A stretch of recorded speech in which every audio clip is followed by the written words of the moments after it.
Hi viewers, how are you? कैसे हैं आप? मैं हूं ताहिर कुरैशी और आप देख रहे हैं मेरा यूट्यूब चैनल। तो गाइज, आज का जो लेक्चर है हमारा ASP.NET कोर MVC 8, तो पार्ट 3 है हमारा। और इसमें आज जो टॉपिक हम डिस्कस करेंगे वो करेंगे मिडलवेयर्स। अच्छा, तो गाइज, मिडलवेयर्स के टॉपिक से आगे चलने से पहले जिन लोगों ने मेरे चैनल को सब्सक्राइब नहीं करा है, सबसे पहले मेरे चैनल को सब्सक्राइब करें, लाइक करें और कमेंट करना ना भूलें। तो गाइज़, ये टॉपिक बहुत ज़्यादा इंपॉर्टेंट है मिडलवेयर्स का। इंटरव्यूज़ वगैरह जब आप लोग ASP.NET के देते हैं तो ये सवाल लाजमी किया जाता है कि मिडलवेयर के बारे में एक्सप्लेन करें। तो गाइज़, इस टॉपिक के अंदर हम कुछ पॉइंट्स के बारे में बात करेंगे, मिडलवेयर का प्रैक्टिकल भी करेंगे, मिडलवेयर की थ्योरी भी अंडरस्टैंड करेंगे और कितने टाइप के मिडलवेयर्स होते हैं उनके बारे में भी हम डिस्कस करेंगे।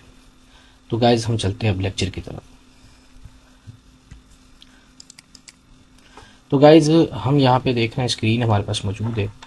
तो मिडलवेयर को जानने से पहले हमें दो चीज़ों के बारे में पता होना ज़रूरी है कि हमारे पास जो क्लाइंट है वो क्लाइंट किसको कहते हैं। क्लाइंट जो होते हैं हमारे, वो ब्राउज़र्स होते हैं। ये जो आप ब्राउज़र्स देख रहे हैं ये हमारे क्लाइंट्स हैं। जब आप MVC के ऊपर कोई एप्लीकेशन बनाते हैं तो जाहिर सी बात है वो एप्लीकेशन आपके ब्राउज़र पर रन होती है। किसी भी आप ब्राउज़र पर रन करते हैं उसको, चाहे वो आप फायरबॉक्स पे करते हैं, चाहे वो मोजिला पर रन करते हैं। जब वो आपकी रिक्वेस्ट, जब क्लाइंट आप ब्राउज़र पे एप्लीकेशन को रन करते हैं तो आपका कोड जो है एग्जीक्यूट होता है वेब एप्लीकेशन की तरफ। ठीक है गाइस, तो जब आपकी वेब एप्लीकेशन की तरफ आपका कोड एग्जीक्यूट होता है तो वो दो चीज़ों से आप से गुजरता है। और वो दो चीज़ें हमारे पास क्या चीज़ हैं? तो हमारे पास सबसे पहले जो चीज़ होती है, क्लाइंट जो हमारा ब्राउज़र होता है, वो क्लाइंट वो सबसे पहले आपको रिक्वेस्ट करता है। वो रिक्वेस्ट आपकी कहाँ पे जाती है? वो आपकी वेब एप्लीकेशन कोड की तरफ जाती है। वेब एप्लीकेशन उसको, आपकी जो वेब एप्लीकेशन होती है वो एक रिस्पॉन्स करती है, और वो जो रिस्पॉन्स करती है वो रिस्पॉन्स आपका वापसी आपके क्लाइंट की तरफ जाता है। तो इसके दरमियान जो चीज़ होती है वो बेसिकली ASP.NET कोर MVC के अंदर मिडलवेयर्स होते हैं।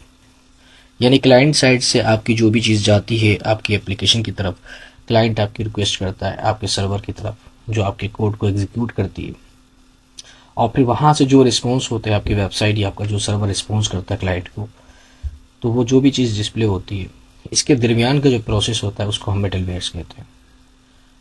और मज़ीद मिडलवेयर्स के बारे में हम मज़ीद और थ्योरी को अंडरस्टैंड करते हैं। ओके गाइस, तो अब हम यहाँ पे समझते हैं कि मिडलवेयर्स बेसिकली किस तरह हमारी रिक्वेस्ट और रिस्पॉन्स को फॉलो करते हैं। तो गाइज, सबसे पहले जो मिडलवेयर्स आपके गुजरते हैं उसको हम कहते हैं पाइपलाइंस। यानी आपके क्लाइंट साइड से जो रिक्वेस्ट होती है आपके वेब सर्वर की तरफ, वेब एप्लीकेशन की तरफ, और वेब एप्लीकेशन से जो रिस्पॉन्स आता है वो बेसिकली एक पाइपलाइन के थ्रू आपका जो है ना रिस्पॉन्स आता है। पाइपलाइन होती है क्या? जो क्लाइंट साइड और आपकी वेब एप्लीकेशन के दरमियान एक पाइपलाइन होती है। उस पाइपलाइंस के अंदर क्या चीज़ होती है? हमारे पास मिडलवेयर्स उसके अंदर होते हैं। मिडलवेयर्स बेसिकली आपकी क्लाइंट से एक रिक्वेस्ट होती है आपकी वेब एप्लीकेशन की तरफ, और वेब एप्लीकेशन उसको रिस्पॉन्स करती है आपके वापसी क्लाइंट की तरफ। और इसके दरमियान जो चीज़ होती है वो पाइपलाइन होती है। और पाइपलाइन के अंदर आपके बहुत सारे मिडलवेयर्स होते हैं जो आपकी रिक्वेस्ट को चेक करते हैं और आपको क्लाइंट को क्या रिस्पॉन्स करना है उसका रिस्पॉन्स करते हैं। तो गाइज, इसके बारे में आप लास्ट वाला आपने लेक्चर मेरा देखा होगा, तो उसके अंदर मैंने आपको एक फ़ाइल के बारे में बताया था कि इस program.cs की फ़ाइल, program.cs की फ़ाइल बेसिकली आपकी MVC ASP.NET core MVC application के अंदर आपकी जो पाइपलाइन होती है वो होती है program.cs की फ़ाइल। तो गाइज, इससे पहले आप जो पुराने ASP.NET के डेवलपर्स हैं उनको पता होगा, पहले जो हमारे पास एक फ़ाइल होती थी global.asx के नाम से। और अगर हम ASP.NET 5 की बात करते हैं तो उसमें हमारे पास program.cs की जगह एक फ़ाइल होती थी startup.cs। तो startup.cs के अंदर हमारे मिडलवेयर्स होते थे, बहुत सारे मिडलवेयर्स होते थे। और यानी वो स्टार्टअप की जो फाइल थी वो पाइपलाइन थी और उसके अंदर हमारे बहुत सारे मिडलवेयर्स होते थे। तो गाइज, हम ASP.NET core MVC 8 framework 8 use कर रहे हैं। तो उसके अंदर जो हमारे पास फाइल मौजूद होती है वो होती है program.cs की फ़ाइल। तो गाइज, program.cs की फ़ाइल की तरफ हम वापसी चलते हैं, हम अपने लास्ट वाले प्रोजेक्ट की तरफ। तो गाइज, इस लेक्चर से पहले मैंने पुरानी वाली वीडियो पार्ट 2 आप ज़रूर देखिएगा, ताकि आपको उसमें पता चले मैंने program.cs के बारे में मज़ीद डिटेल गाइड करा है। तो वापसी हम अपने प्रोग्राम की तरफ चलते हैं program.cs की फाइल के अंदर, और वहाँ से मैं आपको थोड़ी सी थियोरेटिकली प्रैक्टिकली आपको बताता हूँ कि वहाँ पे जो है हमारे पास मिडलवेयर्स कहाँ पे होती है और पाइपलाइंस हम किसको कहते हैं। ओके गाइस, तो हम यहाँ से अपना विजुअल स्टूडियो ओपन करने जा रहे हैं। तो विजुअल स्टूडियो 2022। तो गाइस सबसे पहले हमारे पास विजुअल स्टूडियो ओपन होगा, और लास्ट में आपको याद होगा हमने एक प्रोजेक्ट बनाया था एमवीसी के ऊपर। तो माय फर्स्ट प्रोजेक्ट एमवीसी, हम इसको ओपन करेंगे। तो गाइज ये हमारे पास प्रोजेक्ट ओपन हो रहा है, और इसके अंदर हम बाकी तमाम फाइल्स को बंद कर देते हैं। ठीक है, तो अब यहाँ पे हम देखते हैं कि मैंने जो भी थोड़ी देर पहले आपको थ्योरी दी थी वो थ्योरी क्या थी। तो यहाँ पे मैंने आपको बताया था जो पूरी हमारी एप्लीकेशन के अंदर जिसको हम पाइपलाइंस कहते हैं वो हमारी program.cs की फाइल होती है। तो इसके बारे में मजीद मैं आपको दोबारा एक्सप्लेनेशन दे देता हूँ। जब आपकी एप्लीकेशन एग्जीक्यूट होती है, मीन्स कि जब मैं प्रोग्राम को यहाँ पे रन करूँगा, तो सबसे पहले जो एप्लीकेशन हमारी बिल्ड होगी तो वो एप्लीकेशन क्रिएट बिल्डर का एक ऑब्जेक्ट क्रिएट होगा, जो कि आपकी इस लाइन के अंदर बिल्डर के अंदर ऑब्जेक्ट क्रिएट हो जाएगा। इसमें फिर हमने ये बताया कि जो कंटेनर की सर्विसेज हैं हमारी बिल्डर सर्विसेज, सबसे पहले वो चलना स्टार्ट हो और हमारी एप्लीकेशन बिल्ड हो जाए। अच्छा गाइज, उसके बाद आगे चलते इस लाइन के अंदर मैंने लास्ट वाले लेक्चर के अंदर डिस्क्राइब करा था कि यहाँ पे अगर कोई हमारी एप्लीकेशन के अंदर कोई एरर जो है, अगर एरर मिल जाता, हमारी एप्लीकेशन सही डिप्लॉयमेंट नहीं होती है, तो ये एक एरर की तरफ चला जाएगा। और यहाँ पे आप देखेंगे यहाँ पे एरर की तरफ चला जाएगा तो आपकी एप्लीकेशन एरर की तरफ स्विच हो जाएगी। दोबारा मैं एक बात रिपीट कर देता हूँ, यहाँ पे आप आएंगे होम के कंट्रोलर्स पर आएंगे, और होम के कंट्रोलर में गए यहाँ देखेंगे तो यहाँ पे आपके पास ये जो एरर का एक मेथड बना हुआ है, ये डायरेक्टली इसकी व्यू की तरफ चला जाएगा, और ये व्यू जो है हमारा शेड के अंदर मौजूद है, और यहाँ पे आपका एरर डिस्प्ले हो जाएगा। तो ये जो पूरी आपको program.cs की फाइल, ये बेसिकली पूरी आपकी पाइपलाइन है। तो गाइज आज के लेक्चर के अंदर जो हम चीज़ सीख रहे हैं, समझ रहे हैं, उसको आपने बहुत गौर से समझना है, क्योंकि इंटरव्यूज़ में पूछा जाता है कि मिडलवेयर्स कौन से होते हैं, पाइपलाइन क्या होती है, पाइपलाइन के अंदर कितने मिडलवेयर्स होते हैं, कितने टाइप के मिडलवेयर्स होते हैं। तो इस लेक्चर के अंदर हम सारे मिडलवेयर्स के बारे में बात करेंगे। तो गाइज यहाँ पे आप देख रहे हैं मुख्तलिफ, ये सारे हमारे पास मिडलवेयर्स हैं जिनको मैंने सेलेक्टेड करा है। ये जो मिडलवेयर है ये HTTP रिक्वेस्ट को रिडायरेक्शन करने के लिए यूज़ होता है। ये मिडलवेयर आपकी स्टैटिक फाइल को लोड करने के लिए यूज़ होता है। ये राउटिंग होती है, राउटिंग मीन्स आप अपनी वेबसाइट पे अपने URL बनाते हैं, जैसे अबाउट का, कॉन्टैक्ट्स का, गैलरी का, प्रोडक्ट का, तो वो राउटिंग होती है। ये अथोराइजेशन ऑथेंटिकेशन के लिए मिडलवेयर होता है, यानी जितने भी ये मिडलवेयर अथोराइजेशन, जैसे आप लोग इनका प्रोसेस बना रहे हैं कि इसको कौन से यूज़र को क्या चीज़ अथोराइज करनी है, ऑथेंटिकेट करनी है, तो ये इसके लिए यूज़ होता है। दूसरा हमारे पास जो एप्लीकेशन है मैप कंट्रोल राउट, यहाँ से हमारे एप्लीकेशन का जो है ना सबसे पहले कहाँ से एग्जीक्यूट होनी, किस पेज की तरफ, किस कंट्रोलर की तरफ जानी है, और कौन सा हमारे पास सबसे पहले मेथड एग्जीक्यूट हो रहा है। तो ये रन का हमारे पास मिडलवेयर जाएगा। तो ये जो हमारे पास जितने भी मिडलवेयर्स हैं इनको हम सारे मिडलवेयर्स कहते हैं। तो गाइज मिडलवेयर को, ये सारे हमारे पास मिडलवेयर हैं, इसका हम प्रैक्टिकल भी करेंगे। मिडलवेयर्स आगे इस तरह से हम मिडलवेयर अपना बना सकते हैं। ओके गाइज, तो हम यहाँ पे कुछ पॉइंट्स को समझने जा रहे हैं, कुछ थ्योरी मिडलवेयर्स की और अंडरस्टैंड करेंगे। तो यहाँ पे आपको ये पता चला है कि मिडलवेयर्स पाइपलाइन क्या होती है, और पाइपलाइन के अंदर कौन कौन से मिडलवेयर बाय डिफ़ॉल्ट एमवीसी के अंदर बने हुए होते हैं। ठीक है गाइज, तो अब हम आगे की तरफ चलते हैं, हम अपने आगे नोट्स की तरफ चलते हैं। तो यहाँ पे हमारे पास एक नोट मौजूद है, तो इसको मैं और ज़्यादा डिटेल में आपको समझाता हूँ। तो गाइज यहाँ पे देखें, ASP.NET Core introduced a new concept called middlewares. A middleware is nothing but component class which is executed on every request in ASP.NET Core application. तो गाइज ये बहुत अहम है, बहुत आपको समझना चाहिए इसको, क्योंकि आप इंटरव्यू देंगे तो वहाँ पे आपसे जब मिडलवेयर के बारे में सवाल होता है तो आपको उसके बारे में मिडलवेयर के बारे में पता होना चाहिए। तो गाइज इस नोट में देखें आप कि मिडलवेयर बेसिकली एक न्यू कॉन्सेप्ट है, एंड ASP.NET के अंदर कोर के अंदर इसको इंट्रोड्यूस करवाया है माइक्रोसॉफ्ट ने। Ah middleware is nothing but, middleware कोई कंपोनेंट, मिडलवेयर जो है बेसिकली वो एक कंपोनेंट क्लास होती है जो कि आपकी जो भी ब्राउज़र की रिक्वेस्ट होती है उसको एग्जीक्यूट करने के लिए मददफुल होती है।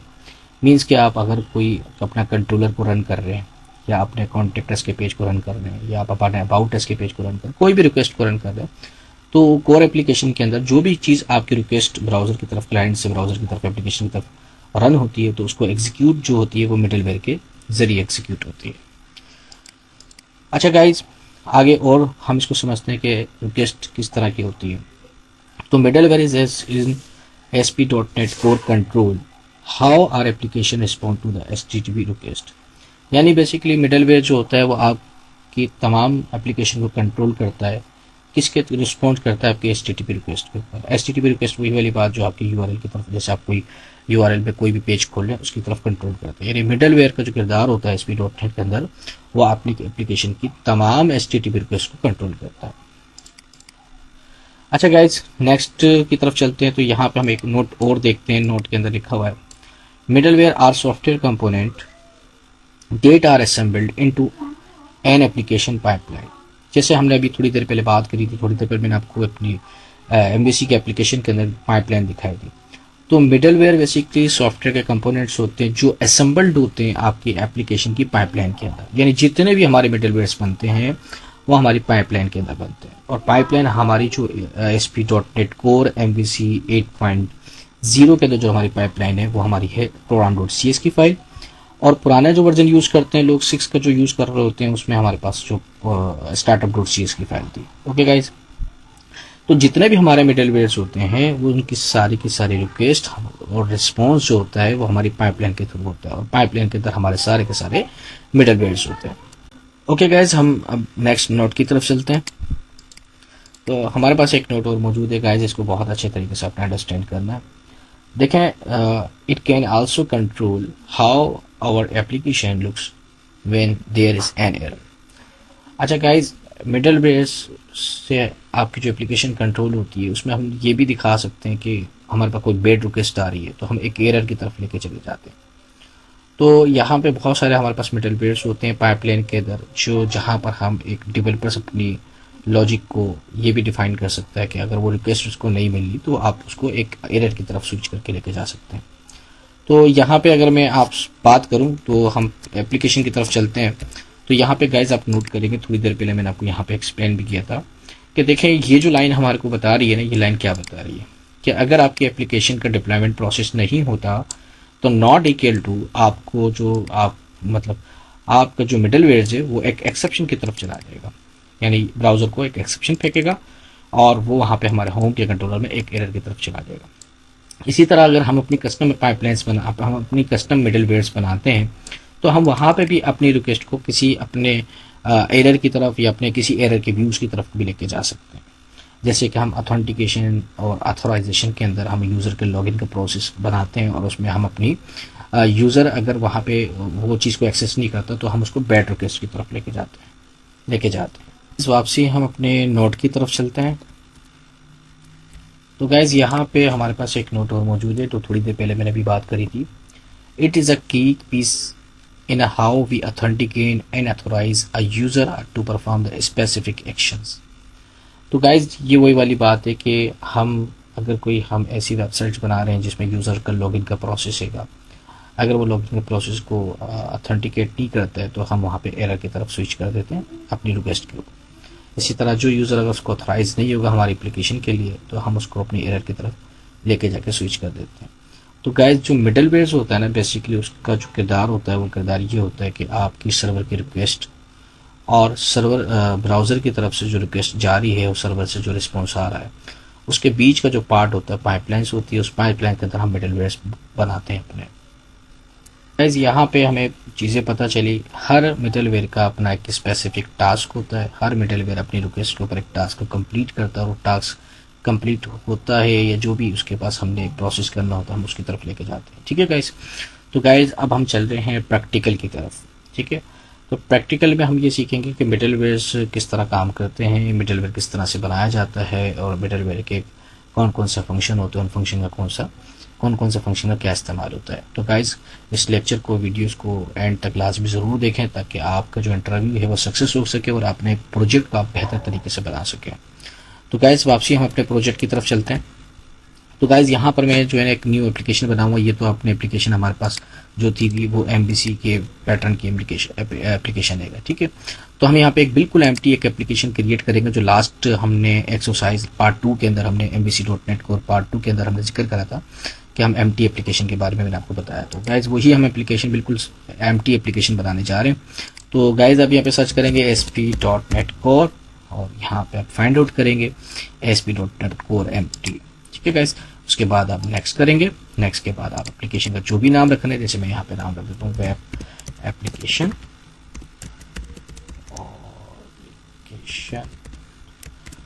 मिडलवेयर। ओके, आगे फिर हम नेक्स्ट प्रोसेस करेंगे और हम फ्रेमवर्क 8.0 यूज कर रहे हैं, नेक्स्ट क्रिएट कर देंगे। तो गाइज यहाँ पे आप देखेंगे आपके पास बिल्कुल यहाँ पे एम्प्टी एक प्रोजेक्ट है, ठीक है, और इसके अंदर एक पाइपलाइन की फाइल मौजूद है program.cs की। तो ये बिल्कुल एम्प्टी प्रोजेक्ट है, इसमें आपको बेहतर तरीके से आपको पता चलेगा कि मिडलवेयर्स होते क्या है।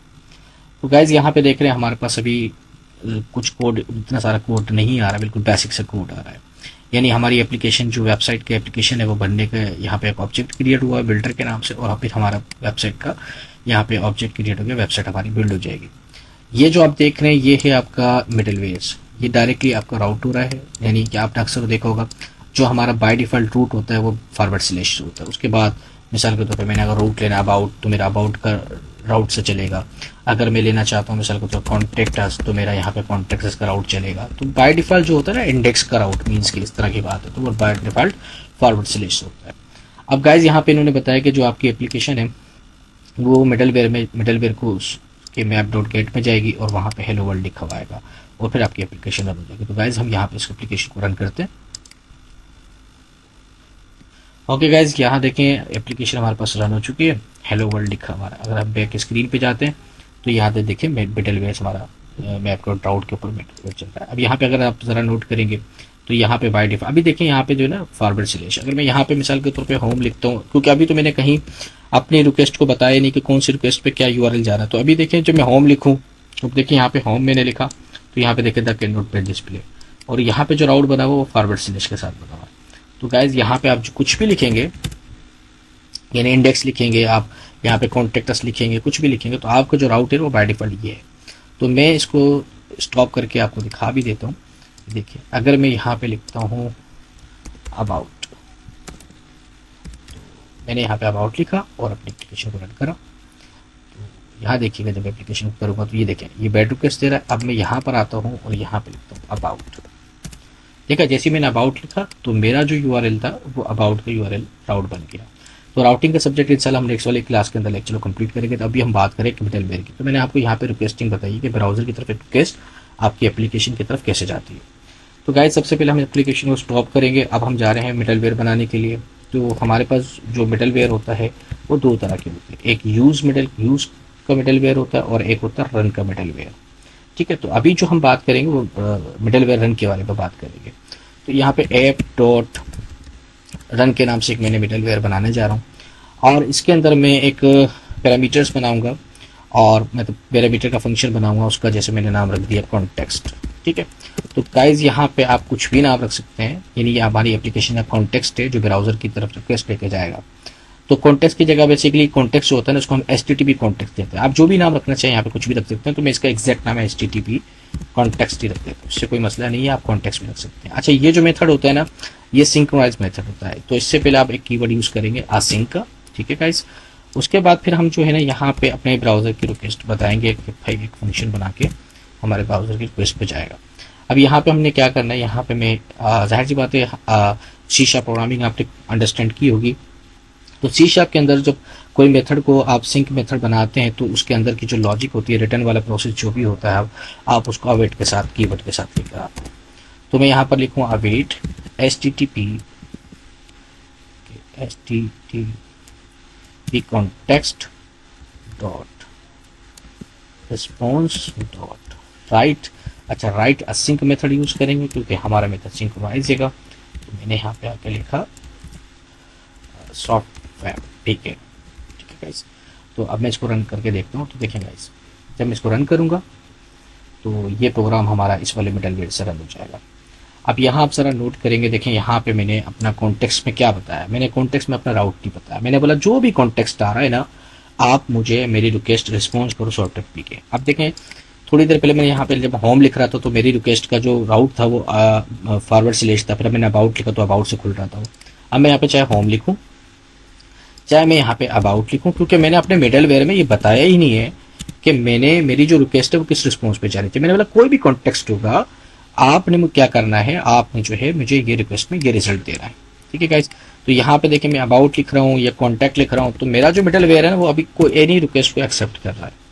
अब यहाँ पे जब हम आते हैं तो अब मैं इसको वापसी एप्लीकेशन को स्टॉप करता हूँ। अब गाइज मैं ये करता हूँ, इसी कोड को दोबारा कॉपी पेस्ट करता हूँ, क्योंकि मैंने आपको बताया था हम अपनी पाइपलाइंस के अंदर, ये पूरी जो फाइल है हमारी पाइपलाइंस के अंदर हम कई मिडलवेयर्स बना सकते हैं। ठीक है गाइज, तो यहाँ पे मैं क्या काम कर रहा हूँ, यहाँ पे मैं कॉपी पेस्ट कर रहा हूँ Ctrl+V, और यहाँ पे मैंने दूसरा मिडलवेयर बना दिया। ठीक है, अच्छा अब इसमें मैंने क्या लिखा, पहले वाले में मैंने लिखा, मैं दूसरे वाले में लिखता हूँ मिसाल के तौर पर मैंने यहाँ पे लिख दिया my second middleware. Okay guys, अच्छा तो गाइज यहाँ पे जो मैं आपको चीज़ समझाने जा रहा हूँ उसको आपने बहुत गौर से समझना है। ये इंटरव्यू में भी आपसे सवाल हो जाता है। हमारे पास दो टाइप के मिडलवेयर्स हम बनाते हैं, एक रन की कमांड के थ्रू बनाते, रन के मेथड के अंदर बनाते हैं, और एक बनाते हैं यूज के मेथड के अंदर। तो अभी जो मैं आपको डिस्क्राइब कर रहा हूँ वो रन का मेथड मिडलवेयर का डिस्क्राइब कर रहा हूँ। अब देखिए मेरे जो पाइपलाइन में दो मिडलवेयर्स हैं, एक मिडलवेयर ये है और एक मिडलवेयर ये है। अब मैं ये देखता हूँ कि जो मैं जब प्रोग्राम को रन करूंगा तो कौन सा मिडलवेयर हमारे पास रन होता है। तो गाइज ये बहुत इंपॉर्टेंट चीज़ है, इसको आपको बहुत अच्छे तरीके से समझना है, क्योंकि आप इसको अगर समझ गए तो आप पूरा मिडलवेयर का कॉन्सेप्ट को अंडरस्टैंड कर जाएंगे। देखिए गाइज, जबकि मैंने अपनी एप्लीकेशन के अंदर पाइपलाइन के अंदर दो मिडलवेयर्स बनाए, एक मिडलवेयर मैंने बनाया ये वाला और एक मिडलवेयर बनाया मैंने ये वाला। गाइज एक चीज आपने जहन में रखनी है कि जो मैंने दो मिडलवेयर बनाया तो उसने पहला वाला मुझे मिडलवेयर रन करके दिया, ठीक है, दूसरा वाला मुझे मिडलवेयर रन करके नहीं दिया। इसको बहुत अच्छे तरीके से आप बिल्कुल आसान तरीके से समझ जाएंगे जब मैं इस कोड को यहाँ से कट करके और ऊपर वाले मिडलवेयर में डिफाइन कर देता हूँ। मैंने यानी मीन्स Ctrl+V, यानी नीचे वाला जो मिडलवेयर था ना मैंने उसको ऊपर वाले मिडलवेयर पे रख दिया। तो अब जब मैं इस प्रोग्राम को रन करूंगा तो यहाँ पे देखिएगा हमारे पास जो मिडलवेयर चला है वो कौन सा चला है, पहला वाला, यानी जो भी पहला मिडलवेयर होगा वो चलेगा, लेकिन सेकंड मिडलवेयर। तो ये बात आपको समझ में आ गई। जो आपका रन का मिडलवेयर होता है उसकी जो रिक्वेस्ट होती है ना, जो पहली रिक्वेस्ट अगर उसकी रन हो जाती है मतलब मीन्स क्या, वो पहला जो मिडलवेयर होगा रन वाला वो ही चलेगा, नेक्स्ट वाले जो भी आपके पास यहाँ पे जितने भी मिडलवेयर बनोगे उनकी रिक्वेस्ट की तरफ नहीं जाएगा। यानी अगर मुझे अपना मिडलवेयर को रन करना है तो मैं अपने मिडलवेयर को जब रन करूंगा तो रन के मेथड से अगर मैं मिडलवेयर को अपने रन कर रहा हूं तो आगे वाली रिक्वेस्ट जितनी भी यहाँ पे बनी हुई उसके ऊपर आपके मिडलवेयर नेक्स्ट कॉन्टेक्स्ट पे नहीं जाएगा। और यानी मिडलवेयर जो आपका रन का बनेगा वो आपकी program.cs यानी पाइपलाइन के अंदर एक ही बार बनेगा। हाँ, अब ये हो सकता है कि हम इसके अंदर कई मिडलवेयर्स बनाते हैं, और जब हम कई मिडलवेयर्स बनाते हैं तो हम रन के मेथड की जगह पे हम क्या काम करते हैं, हम दूसरा यूज का फंक्शन यूज करते हैं। देखें गाइस, मैं यहाँ पर आता हूँ और यहाँ पर आने के बाद मैंने इसको क्या करा, इसको बल्कि मैं कॉपी करता हूँ और कॉपी करके इसको ऊपर रख देता हूँ और इसको मैं कमेंट कर रहा हूँ ताकि आपको दोनों फर्क समझ में आ सके बआसानी। तो देखें अब यहाँ देखें मेरे पास जो मिडलवेयर है सेकंड ये है और फर्स्ट ये है, ठीक है गाइज। तो मैं इसको लिखता हूँ माय फर्स्ट मिडलवेयर, ठीक है। अब ये मेरा माय फर्स्ट मिडलवेयर, अभी आपको मैंने जब मैं इसको रन करूंगा, अगर मैं प्रोग्राम को गेस्ट रन करता हूँ तो मेरा मिडलवेयर यही वाला चला जो पहला होगा, दूसरे पे नहीं जाएगा। अब मैं ये चाहता हूँ कि मेरा मिडलवेयर ये वाला चले और आगे भी रिक्वेस्ट को फॉरवर्ड कर दे, यानी आगे जितने भी मिडलवेयर है उनको भी रन करे। अब आगे के जो मिडलवेयर को अगर मुझे रन करना है तो मैं यहाँ पर आऊंगा और यहाँ पे अपने मेथड का इस्तेमाल करूंगा यूज का। अब यूज जो मिडलवेयर है उसका मतलब ये होता है कि ये जो मिडलवेयर मेरा जब चलेगा तो ये मिडलवेयर आगे वाले मिडलवेयर को रिक्वेस्ट कर देगा, यानी मीन्स कि मैं यहाँ पे अगर इस यूज के बाद 3-4 मिडलवेयर यूज के बनाता हूँ तो मेरा जो पाइपलाइन होगी वो सारे पाइपलाइन पे ये सारे मिडलवेयर चलेंगे यूज के। तो गाइज यहाँ देखिएगा, सबसे पहले मैं क्या करने जा रहा हूँ, मैं यहाँ पर आता हूँ, जब मैंने यूज इस्तेमाल करा तो हमने यहाँ पे जो है ना इसका सेकंड पैरामीटर होता है जिसका नाम होता है नेक्स्ट। बस ये चीज गाइज याद रखिएगा, यूज के अब एक पैरामीटर नहीं होता, दो पैरामीटर होता है। पहला पैरामीटर कॉन्टेक्स्ट का होता है, दूसरा पैरामीटर होता है नेक्स्ट। मीन्स के मैं यूज में ये बता दूंगा कि नेक्स्ट मेरा मिडलवेयर कौन सा होगा। तो यानी मैंने इसको कह दूंगा भाई तुम इसको साथ साथ चलाओ और साथ साथ आगे वाले मिडलवेयर को भी चला दो, आगे वाली रिक्वेस्ट की तरफ ही अपने रिक्वेस्ट को फॉरवर्ड कर दो। तो गाइज हम यहाँ पर आते हैं, यहाँ पर मैं लिखता हूँ अवेट के अंदर पे मैंने लिखा नेक्स्ट और उसका मेथड बनाया और मेथड के अंदर मैंने अपना HTTP कॉन्टेक्स्ट डाल दिया, ठीक है। तो गाइज अब ये देखिएगा, यहाँ पे देखें माय फर्स्ट मिडलवेयर, जब मैं इसको प्रोग्राम को रन करूंगा तो ये यूज तो रन होगा, यानी पाइपलाइन में ये भी रन होगा और फिर पाइपलाइन में इसके बाद वाला रन होगा। अगर इसके बाद कोई मेरा मेथड लिखा हुआ है रन का तो वो एग्जीक्यूट नहीं होगा, यूज मेथड जब मैं इसको रन करूंगा तो यहाँ पे देखें, यानी यूज के साथ जो भी आपका मिडलवेयर होगा, यहाँ पे गाइस देखिए, यहाँ पे देख रहे हैं आप, यहाँ पे आप देखें मेरा जो क्या नाम है पहला मिडलवेयर था वो भी रन हो गया, और उसने आगे वाले मेथड को भी रन कर दिया, सॉफ्टवेयर पे लिखाना है। तो मैं एक काम इसको आसानी से करता हूँ ताकि आपको एक चीज और क्लियर होता है। मैं इसके आगे एक न्यू लाइन ब्रेक कर देता हूँ, ठीक है गाइस। तो मैंने इसको रन करता हूँ प्रोग्राम को, तो यहाँ पे देखिएगा, ये देखें, देखा गाइस। तो यहाँ पे क्या देखा, यूज जो हमारे पास मिडलवेयर का, वो मिडलवेयर ने क्या काम करा कि हमारे आगे वाली रिक्वेस्ट को भी रिस्पॉन्स कर दिया, यानी हमने इस पर नेक्स्ट कर लिया। यानी हम इसमें चाहे तो जितने चाहे मिडलवेयर का इस्तेमाल कर सकते हैं, जो कस्टम हम मिडलवेयर बनाते हैं। देखिए मेरा भी कस्टम मिडलवेयर बना है। अब मैं इस तरफ आता हूँ तो मैं सोचता हूँ भाई मुझे एक और जो है मिडलवेयर चाहिए, ठीक है, यूज का। अब मैंने यहाँ पर यूज पर आ गया और मैंने इसको कर दिया माय फर्स्ट, और इसको मैंने कर दिया सेकंड मिडलवेयर, और इसके दरमियान भी मैंने एक नई लाइन कर दिया। अब मैं जब इस प्रोग्राम को रन करूंगा तो देखिए जो मेरी पाइपलाइन के अंदर जो रिक्वेस्ट है ना, ये दोनों तीनों रिक्वेस्ट मेरी रन हो जाएगी, ठीक है। तो यूज भी रन हो जाएगी और मेरी रन की एप्लीकेशन भी रन हो जाएगी। अब गाइज मैं क्या करता हूँ, मैं ये जो मेरा रन का मेथड है जो हमारा है, मैं इसको इन दोनों से पहले रख देता हूँ। तो गाइज यहाँ पे जरा होल्ड कीजिएगा, कंट्रोल एस, और इसको रन करता हूँ।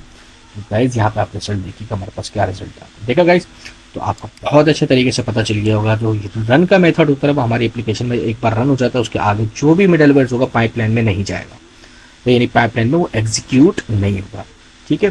तो डेवलपर जो होते हैं, यानी जो हम अपनी एप्लीकेशन बना रहे होते हैं, तो हमें अपनी एप्लीकेशन के अंदर देखना होता है कि हमने जो मिडलवेयर हैं वो कौन कौन से मिडलवेयर रखने हैं।